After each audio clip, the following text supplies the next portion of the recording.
In here tonight. I don't have to explain shit to you guys. Thank you guys for being here. We got Joey Rodriguez here tonight. Really excited to get him going. Before we do, just going to thank our sponsor, Old Greg Brewing, for the beer. Kirby brought a fresh keg today. It's a new Pilsner. I just tried it. It's rad. And there's fresh element on tap too. So let's have a good time. Give it up for one and only Joey Rodriguez. Let's go. Thank you. Unfortunately, and I'll say it like this, I've gotten so good at a group of certain techniques that every time I teach, I feel like I'm doing everybody in the room a disservice if I don't teach those things. Can I use you because you're about my size? Let's go out here. And I was telling Ray earlier, there's many different ways to get to the position I'm going to hone in on today. But for the sake of time, I'm just going to start in what we call homie control in 10th Planet. So it's going to be with my butterfly hooks in. Yeah, just get down on your knees for me. And I'm going to have, in a cocoon position, we're going to get to homie control from here. So this guy might have an underhook. I'm just going to be right here in this overhook, underhook. And when you're in this position, you don't want to give him a lot of space, right? If he's trying to get away from me, like back up, I don't want to let him do that. So from here, this underhook, I'm pulling him towards me. This overhook, I'm clamping down and bringing my elbow to my ribs, right? To get to homie control from here, I'm going to do two things simultaneously. Well, really three things. I'm going to take my underhook side hand, and I'm going to raise it up. As I bring this hand out, it's going to slide across his back, and I'm going to move my head to the other side. When I get here, my wrist, the easiest way to explain this grip, it's like a butterfly grip. I'm going to take my hand that's on the underhook side, looking at my wristwatch, touch wrists, and grab. So it's like a gable grip, but it's past that. And the reason why I'm doing that is because if I'm here, look at how much more space there is, right? I have a lot more, like, you can still put some pressure here, but this, try to move. Try to get out. Do whatever you want. He's stuck. I can hug on to a big guy here for 20, 30 minutes, and I'm not using a lot of gas. All right, so we're in this cocoon position. I raise my hand. This arm comes out. My head goes to the other side, right to this grip. Right? So this is homie control. From here, you can sweep people from here, right? You can sweep people both ways from here, actually. Depending on which way his weight is, depends on which way I'm going to take him. But it's way more efficient to sweep people from the shoulder crunch position. Not only can you sweep people from here pretty effortlessly, but there's a whole chain of attacks from here that I like to play with. And depending on the person's reaction, I may not sweep them at all. I mean, I can sub people from here with minimal effort if they do the wrong thing at the wrong time.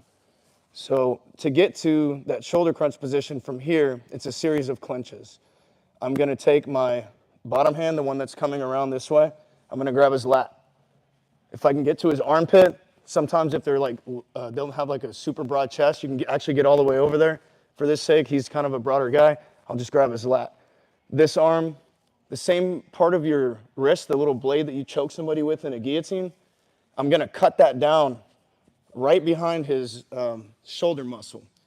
But in order to get the best grip here, I'm going to raise my hand up as I do it, which is going to create like a shelf on his muscle, right?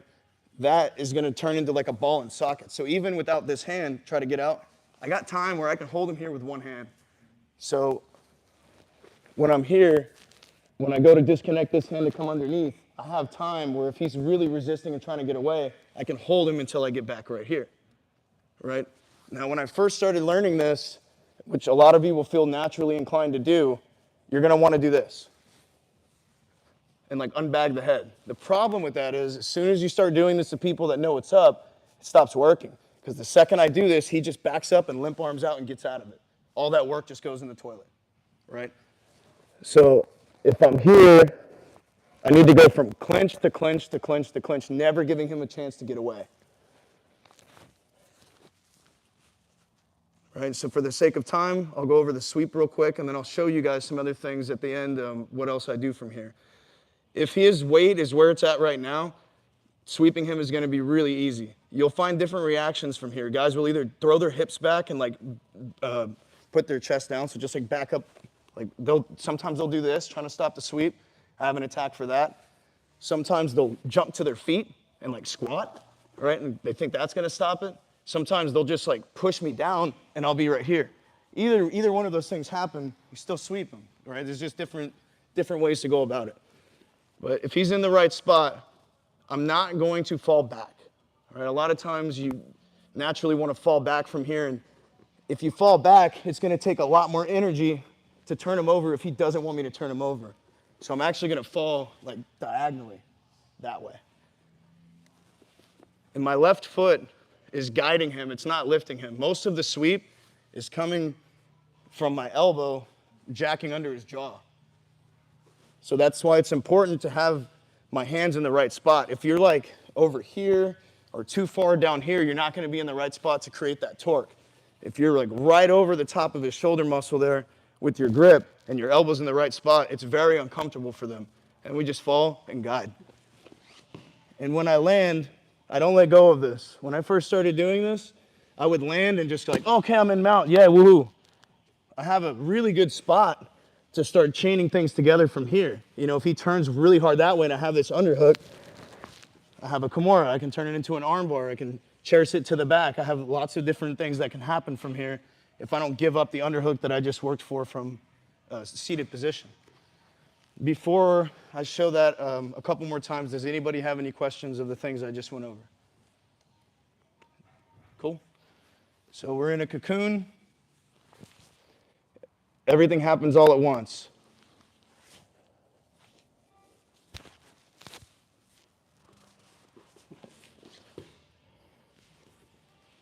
Let's turn this way so they can see a different angle.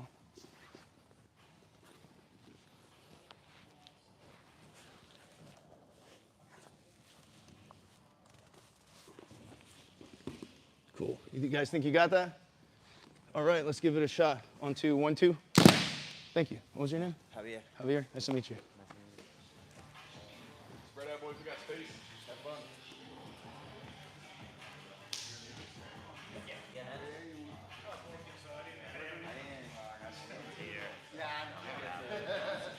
I'm gonna grab this like this.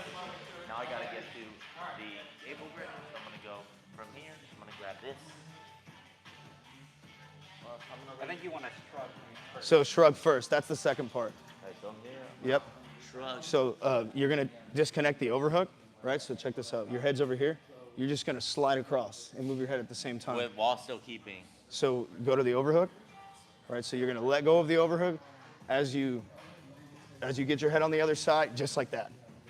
But you want to switch hands. Remember, the side that's underhooking, you want that hand to be on top looking at the wristwatch. Okay, so then we're here. Yep. So then the next start is I have to. Now you can grab his lap. So I'm gonna grab this. Yep. I'm gonna bring it up like this, and then I'm gonna Yep. grab the cable grip. Okay. While you use your right arm to grab my shoulder. So raise your arm, like you're raising your hand to answer a test question. You need to get his arm up here.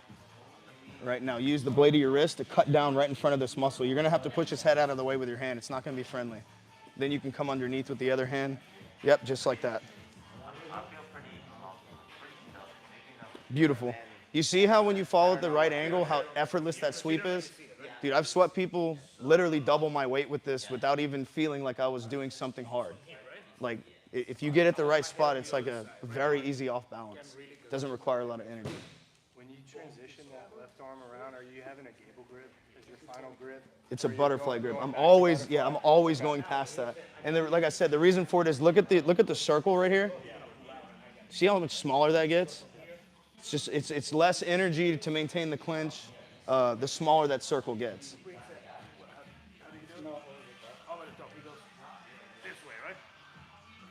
The right arm? I'm trying to help him, but Yeah. So go back where you're at. So my right arm is I'm gonna disconnect. This one's gonna grab his lat. I'm gonna raise my hand to get his. That's what it was. And that one Here? cuts over, and that one comes from underneath. Oh, you're coming from Yeah, it comes from underneath. Boom, just like that. and now you're here. See, Yep. And then just butterfly grip like that. Yep.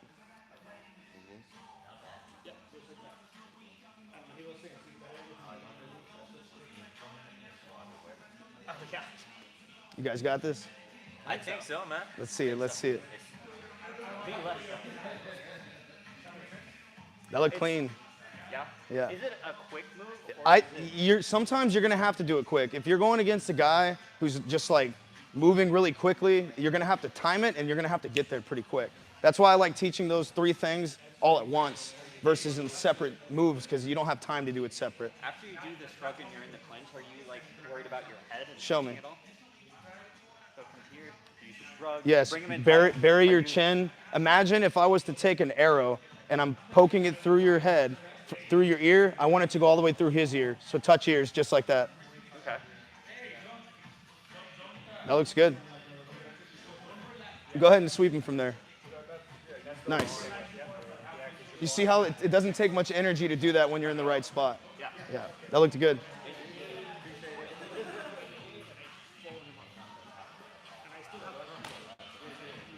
So you're gonna have to get your head to the, yep, there you go. And then for the sake of what we're doing, this underhook side is always gonna be the hand that you're looking at the wristwatch on. Yep, like that.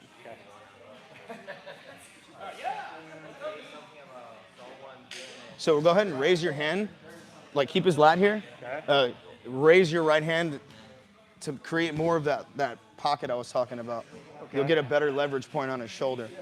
And then you can disconnect the other hand and come underneath. Yep, just like that. Nice. Man, you guys are nailing the sweep. It looks great. You feel it's like very low energy costing when you do it right. Right. Beautiful.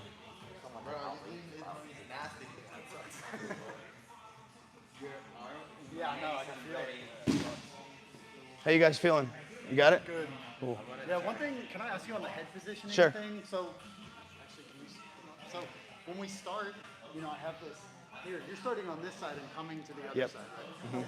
I just wanted to make And sure I had and that right. I'll do this real quick just so you felt can right see to it. me, but- The reason why is most of the time I'm setting this up, I'm doing it from butterfly half guard, and I'm baiting him by putting pressure here and getting him to put pressure back, right? And then I'll just move this out of the way and catch this, and then I'll catch this.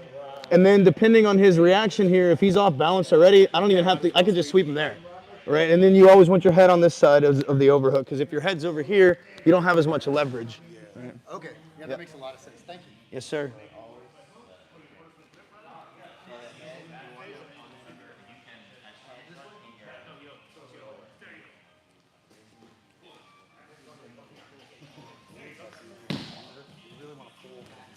Get a deep overhook all the way there. And then when you're like, try to bring your elbow to your rib cage. Pinching him there. Yep. I have to change my head to the right. Yep, so as you're lifting here, that gives you time. Disconnect this and slide this hand behind his back as you move your head to the other side all at once. Just like that, but keep your chin right here. Yep. And then, so you're gonna stop at this clinch, so that way. Okay. Right? And then from here, you're gonna disconnect this hand and grab his lat, right? And then jack your right hand up like you're raising your hand, then cut it down in front right here using the blade of your wrist. So turn your hand towards you more. Like look at your watch more. Okay.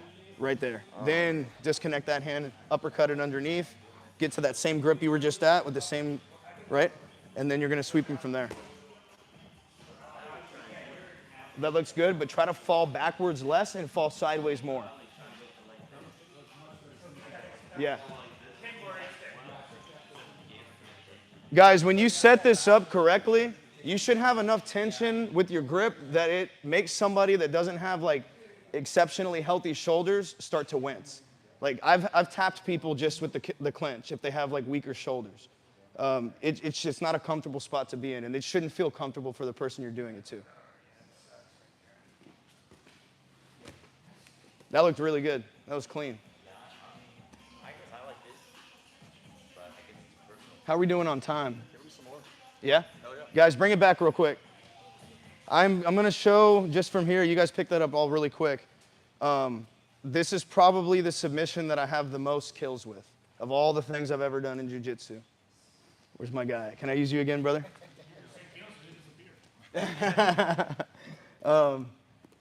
So if I'm going against a guy who's got a really good base, I do this to wrestlers a lot. Guys that have a really good base, they'll widen their knees and they'll just like hunker their hips down, right? And they're just like, man, I just can't move this guy. but he's giving me an opportunity to create more space. And I'll do that by taking this foot out, putting it on his hip, and using it to push my hips back, right? From here, this is a Choi bar. And the way that I'm setting this up, I'll explain why I like putting my feet where I do, because there's many different ways to finish this as far as your foot placement. From here, I can now slide back a little bit on his arm. I don't have to be choked up all the way to the tip, but I'm gonna slide back a little bit, bring my other foot out and put my shin in his face and fall to my hip, right? Still maintaining this clench. Try to keep your base, yeah, just like that. Even if this person grabs my foot with his right hand, it doesn't matter. I'm still gonna be able to disengage it and bring it around. I bring it all the way through to the other hip, right? And grabbing his hand, his thumb is pointed away from me the same way we finish a traditional arm bar from spiderweb.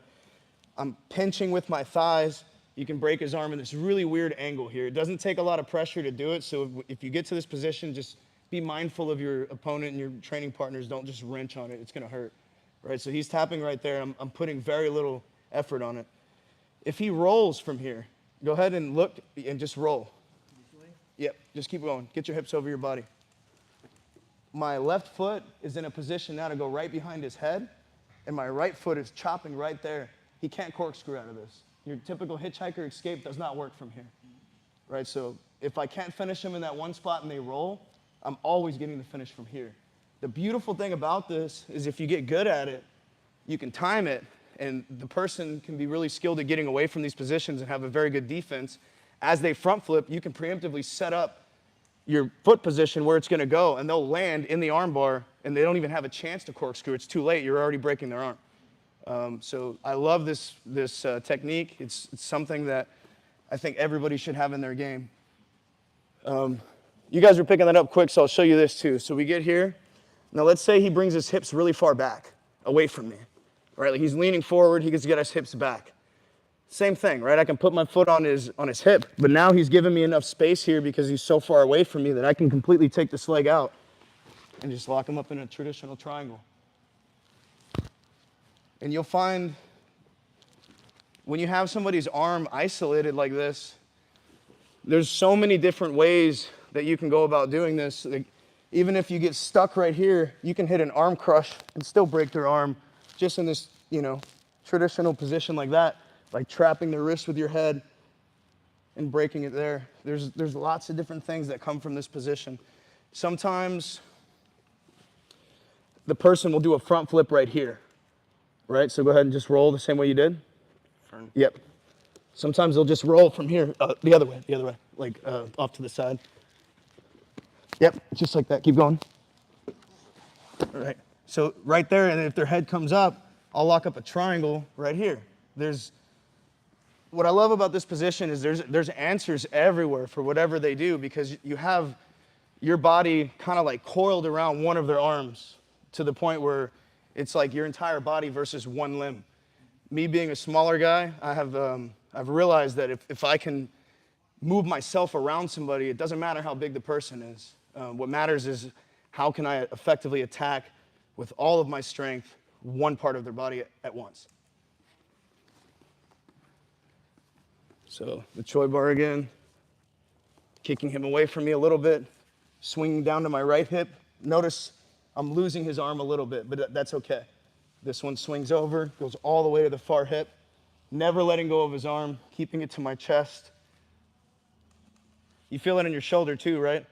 Yeah. You can like tear somebody's arm off like this. I feel like it's not just the elbow that's gonna break. If you're really committed to this, you're probably gonna dislocate his shoulder too. And if he rolls,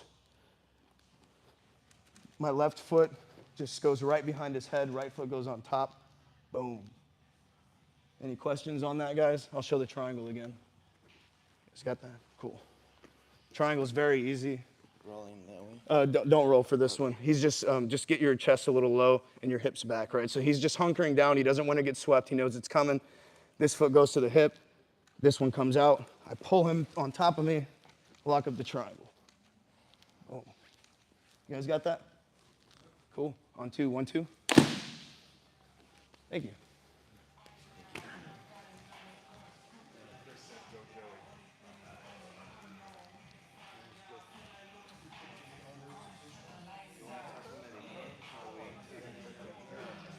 I'm hoping they're going to be nice to each other because this is a brutal submission. Pull here, really base in and sweep you, post on this hip, scoot back a little bit, back, get the shin in, Yep. and when I'm ready, All the way to the far hip. forehead. Now go ahead and slide down and grab a hold of his wrist with one of your hands so you can break his arm. That was it? I can't hear, sorry. Okay. And then if he rolls, go ahead and feel that out too. He rolls, so look towards your right, and then go ahead and roll that way. Yep, just like that. Now, yep, just like that. And your feet are already in the position, so if you rep this a little bit, you'll feel that you don't really have to, you just kind of let him move as you're repositioning where you're already at.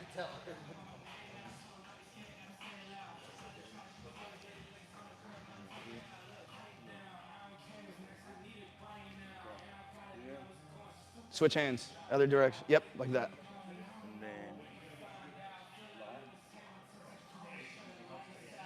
Jack your hand up, raise up, and then cut down. Yep.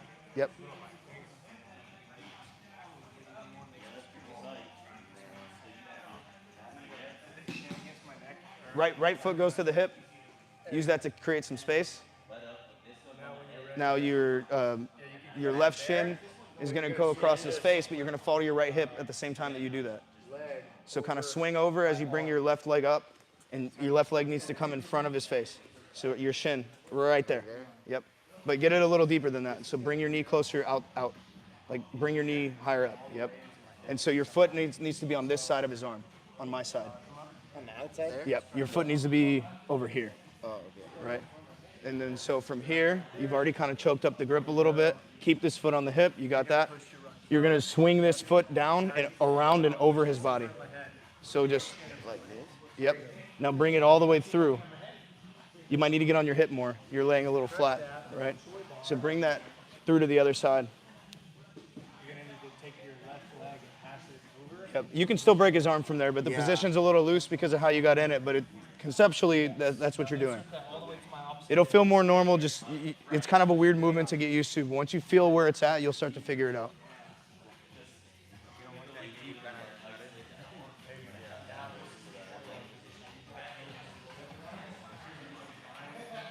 Didn't even see my man's over here all quiet. What's up, big dog? Good to see you, bro. Good to see you.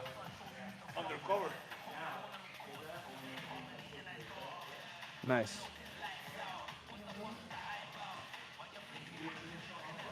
Oh yeah. The perfect amount of space just created right there by Ray. It's a lot easier to get your foot under when you create that amount of space. That's why it's like super important to your, yeah, the push is everything there. Question. Yes, sir. From the shin going over, are you hooking their leg or their other hip? Show me. I'm assuming you're talking about this side. Yeah, and then you're swimming over. Are you Yeah. hooking here? No, all the way through. Yeah, and then when he rolls, do it real slow. So you see how you're opening your legs? Yeah. Watch this.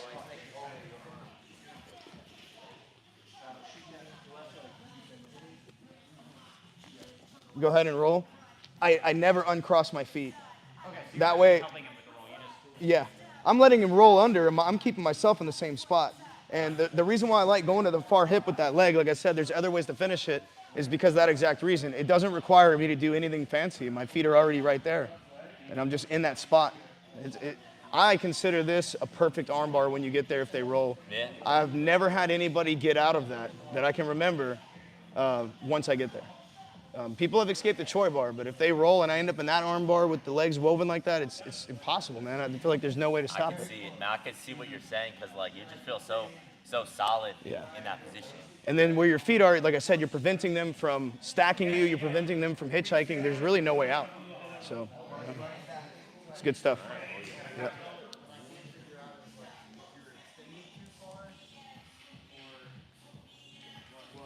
Nice. How you feeling about this? You got it? Yeah. Let me see it, brother. Piecing together.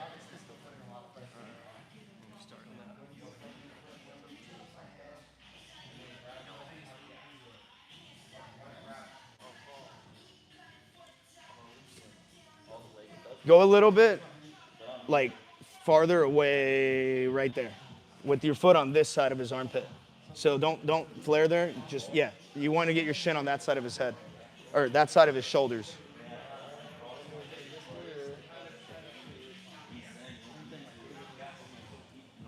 So swing that leg down. Keep it there. Keep it there.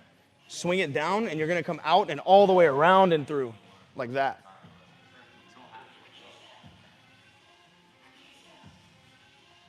Nice.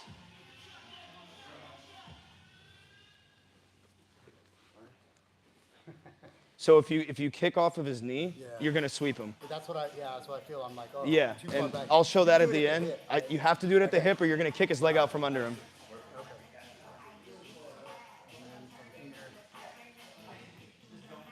So go back real quick. Yeah.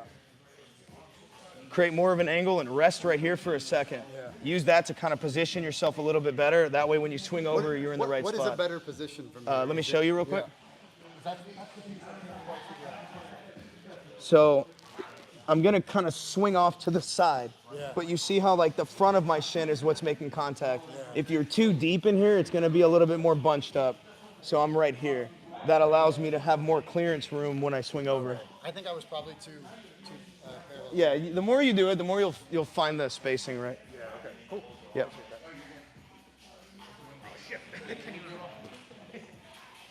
Yep. Nice. I was telling them, I don't think anybody that I've rolled with and done this to has escaped from that armbar, the final position after the roll, once my feet are in that position. It's hard, man, because when you land, it's already too tight. Yeah, there's no way to corkscrew out of it. There's no way to stack from there. Unless somebody just has Gumby arms and they're gonna let me break it, I don't know. I just don't know that there's a way out. It's hard. Yeah. It's very hard. And the cool thing about having your feet in that position, I'll show you this real quick, Ray, that I was telling them, my feet are crossed already, right? So when he rolls, I don't even do anything with my feet, but just reposition them. Yep. That's why it goes in quick. That's Yeah. why it's not easy to escape, because you're already in the armbar. Yeah, I like preemptively putting my feet in the exact position, and I'm not encouraging them to roll, but if they start to roll, I'm like smiling to myself. Yeah, go ahead, roll. If you think that's gonna work, roll. You know. I'm not saying break. You got this? Yeah. Let me see it.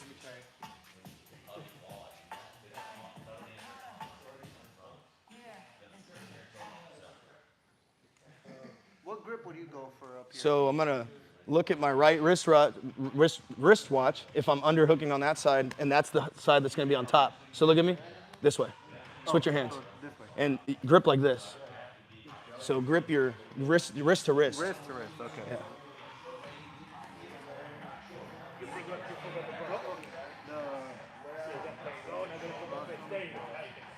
Yep. Going for the triangle, nice.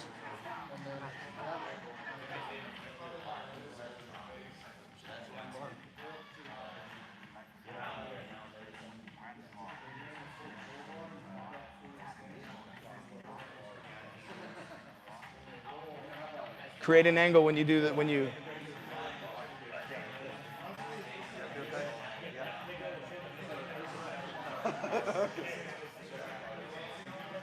Yep.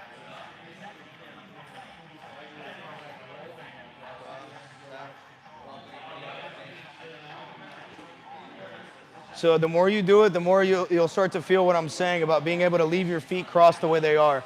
But yeah, you did it right. You finished right. So that when he's so you don't have to adjust. yeah, because when you're coming over, your feet are like this, Right. So then whenever he lands, you're just moving your hips. You're not really moving your feet. Does it make sense? Okay. Yep. How are we on time, Coach? Cool. Guys, let's bring it in.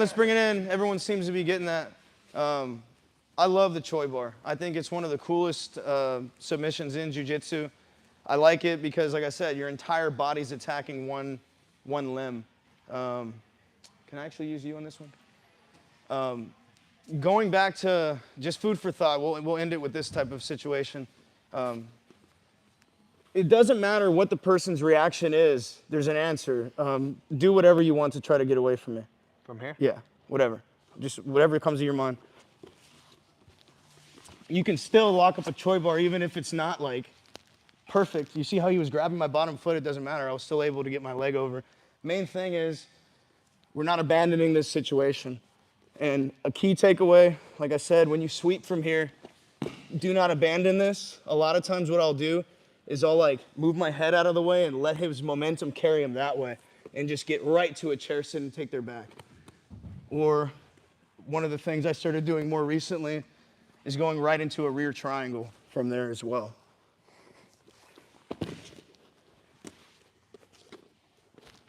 And just falling right into it. And then hitting this armbar here.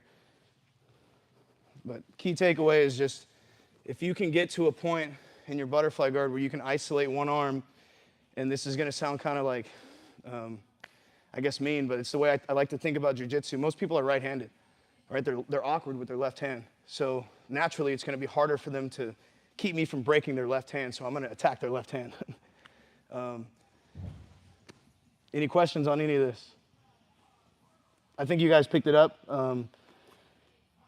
There's a whole, like, just chain of things that I'm still learning about this position. I feel like this is something that's, it's getting really popular right now. Gordon Ryan has been doing this sweep. Danaher, I guess I saw a video where he claimed to have invented the shoulder crunch sweep, which I don't think that that's true. Marcelo Garcia was doing it. Jean-Jacques Machado was doing it. But without going into a super long thing, I was showing one group, I'm getting to this position most of the time from butterfly half guard.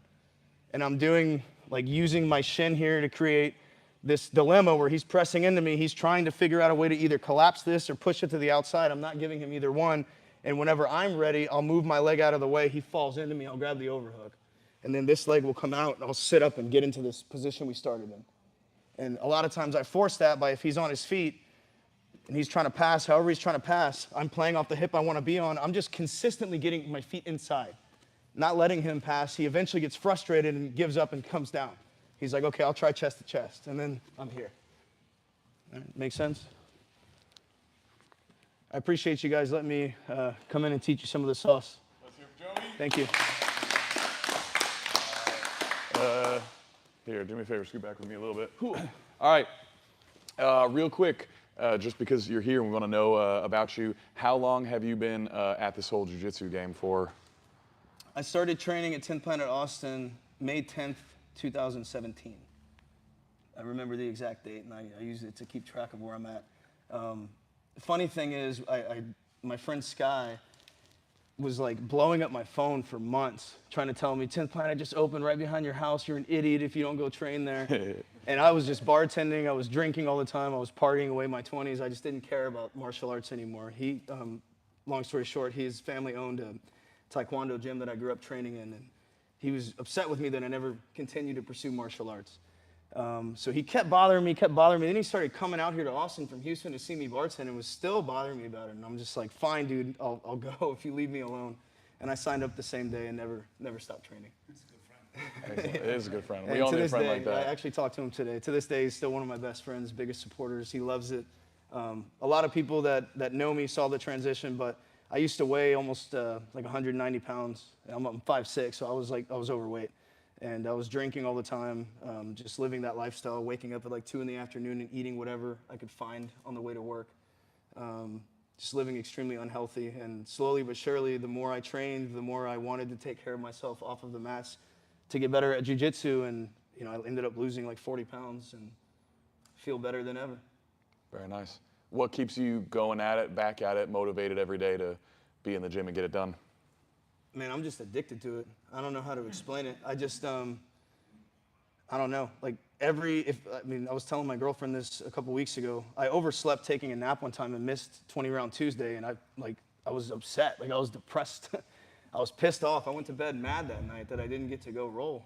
I don't know. It's just become such a huge part of my life that if I don't do it, I'm angry with myself.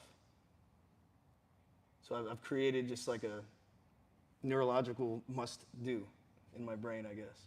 Nice. Good addiction, I guess. Yeah. All right, here's my fun question for you. You can fight anybody, ever, alive, dead, historical, fictional, alien, predator. Who would you be fighting, and what submission are you looking for? Under what rule set are we fighting? I mean, let's say jujitsu, right? I mean, that's what we're here So for. I'm rolling with somebody. Sure. Okay. Even though I'm 100% going to get my ass kicked, I would love to roll with Marcelo Garcia. I think he was the first person that I watched clips of that gave me hope as a small guy that I could develop a system that worked on anybody. Just watching that just like blew my mind. I was going to say Gio Martinez, but I've rolled with him many times, so I can't use that anymore. But for a while it was Gio, because Gio is a very acrobatic person. I used to dive in high school. So I was like always doing flips and all this crazy stuff on tumbling and stuff I used to be able to do. I can still do some stuff, but not like I used to. So I've always wanted to develop like an acrobatic style. But once I started liking butterfly guard, Marcelo was like my hero. So I would want to get beat up by Marcelo to see what he's doing. Nice. What submission are you going to hunt for, even if it's, you know, unlikely? Man, I feel like I get one solid shot at the Choi bar on pretty much everybody that I roll with for the first time that doesn't know my game. So I would say if I had a chance at subbing him with anything, it's going to be that. Beautiful. Just because he probably doesn't know right away what I'm doing till it's already being attempted. Yep. Excellent. All right. We got some really good knowledge tonight. I don't know about you guys, but I liked a lot of that. I'm ready to start drilling it.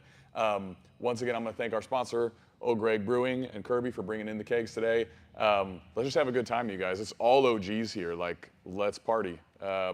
If you're watching the live stream, you kind of missed out. I mean, you didn't miss out on the knowledge, but you're about to miss out on the next part, which is the Cosmic Rolling. So give it up for Joey, and let's get a pick. Thanks, guys. All right, cut him off.